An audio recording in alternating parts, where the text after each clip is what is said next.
Herkese salam, hər vaxtınız xeyirli, gününüz uğurlu olsun.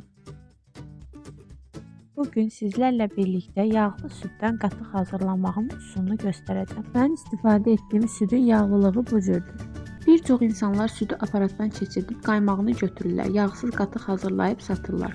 Biz qaymaqlı südü olduğu kimi istifadə edirik. Beləliklə qatığımız daha yağlı və daha gözəl olur. Südü ocağa qoyub bişiririk. Çox isti olmayacaq soyuqluğa gəldikdə bankalara əlavə edirik. Yuyub hazırladığımız bankaya ilıq halda südü əlavə edirik. Əgər mayanı az əlavə etsək, qatıq daha şirin olacaq. Mayanı qatığın bərk hissəsindən götürsək, o zaman qatıq daha yaxşı tutur və bərk olur. Amma bir şeyi də unutmayın ki, turş qatıq alınmamasını istəyirsinizsə, istifadə etdiyiniz maya da turş olmamalıdır. Qatıq mayalamada hər dəfə qarşıma çıxan bir üsul var idi ki, onu da istifadə etmək istədim. Südü nişasta ilə mayalayırlar. Bəlkə də bunu görmüş və yaxud da eşitmiş olarsınız. İlk dəfə idi, mən də yoxladım. Nəticəsi o qədər də pis deyil. Amma hər dəfə bu üsulu istifadə edərəmmi, düşünmürəm. Çünki hər dəfə nişasta əlavə etmək sağlamlıq baxımından o qədər də məsləhətli deyil. Sadəcə maraq üçün sınadım və bu cürdə nəticə çıxdı.